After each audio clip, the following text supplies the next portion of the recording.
Ang Kapaskuhan ay kapanganakan ng ating Panginoong Hesukristo, ang ating manunubos. Kaya nga ang Pasko ay sumapit, tayo ay magdiwang kahit anuman ang ating pinagdaraanan sa buhay.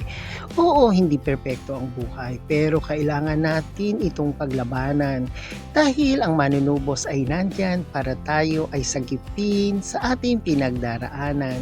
Kaya maging masaya ngayong Kapaskuhan. I-share ko yan dito sa My Journal in Motion dito sa Alexander YouTube channel. Ang buhay ay hindi perpekto, pero magagawa natin to ng paraan sa pagpili ng magiging buhay natin, di ba? Kaya ngayong Kapaskuhan sa pagsilang ng ating Poong May Kapal na siyang nagsisimbolo ng pagmamahalan at pagkakaisa. Hindi ba't magandang piliin natin sa buhay na maging maligaya? Siyempre, marami naman tayong pinagdadaanan sa buhay.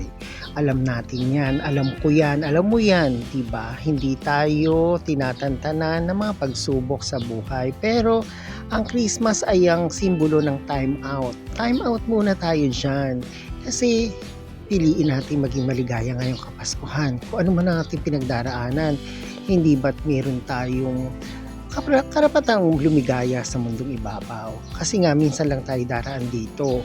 Piliin na natin yung makakabuti sa sarili natin, sa ating kapaligiran, sa ating mga mahal sa buhay. Piliin natin ipakita sa kanila ang pagmamahal ngayong Kapaskuhan.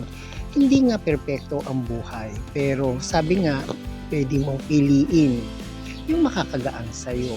Ang Pasko ay simbolo ng pagmamahalan, pagbibigayan, kahit simpleng pamamaraan, atin itong ipakita sa bawat isa. Kaya piliin nating maging maligaya sa bawat araw na ating pagdaraanan. Hindi ba't magandang ipakita natin to mula sa sarili natin? Ito ay mag-e-evolve sa kapaligiran. Kaya ngayong Kapaskuhan, ang pagsilang ng pagmamahalan, gawin na natin ito sa ating sarili, sa ating pang-araw-araw. Mahirap ang gawin, pero pilitin. Hindi ba't yan ang bilin-bilin sa atin ng Poong May Kapal, na tayo ay tutubusin sa anumang kahirapan, kasalanan at pinagdaraanan. Kaya choose to be happy this Christmas, di ba? O ayan, kayo, anong masashare nyo ngayong Kapaskuhan sa ating bawat isang nagse-celebrate ng Kapaskuhan? O ayan, wala na naman akong yaman na maibibigay sa inyo, pero meron akong maiiwan sa inyo konting kaalaman para buhay naman natin kahit papaano ay gumaang-gaang-gaan. O ayan, thank you for watching and Merry Christmas to all of us, and thank you for watching and subscribe to my YouTube channel. And please like and share my video. Thank you very much and Merry Christmas and Happy New Year to everyone. God bless.